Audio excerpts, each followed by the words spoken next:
আপনারা দেখছেন Bankura TV breaking news.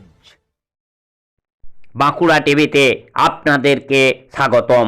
আজ Bankura TV chief editor the tiger journalist দাদা উত্তম দে আপনাদের সামনে তুলে ধরছি এক গুরুত্বপূর্ণ নিউজ।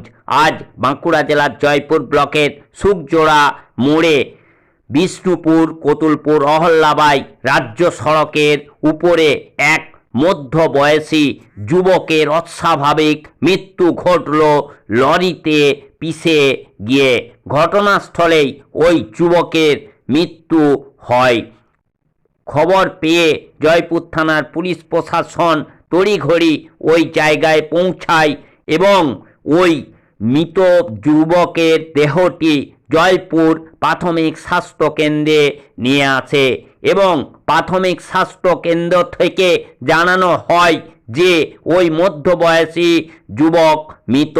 সেই খবর ক্যামেরাবন্দি হলো বাঁকুড়া টিভির ক্যামেরায়, আর তারই ছবি আপনারা দেখতে পাচ্ছেন বাঁকুড়া টিভির পর্দায়। এই মুহূর্তে আপনাদের সঙ্গে আমি রয়েছি বাঁকুড়া টিভির chief editor the tiger journalist দাদা উত্তম দে। বাঁকুড়া টিভিতে যারা নতুন সেই সমস্ত প্রিয় দর্শক ও শ্রোতাদের উদ্দেশ্যে বলতে চাই, বাঁকুড়া টিভি চ্যানেলটি ইউটিউবে সাবস্ক্রাইব বাটন টিপে সাবস্ক্রাইব করুন, লাইক করুন, ভিউজ করুন এবং শেয়ার করুন বেশি বেশি করে। বাঁকুড়া জেলাসহ পশ্চিম বাংলার বিভিন্ন প্রান্তের প্রতিবাদী খবরের আপডেট জানতে।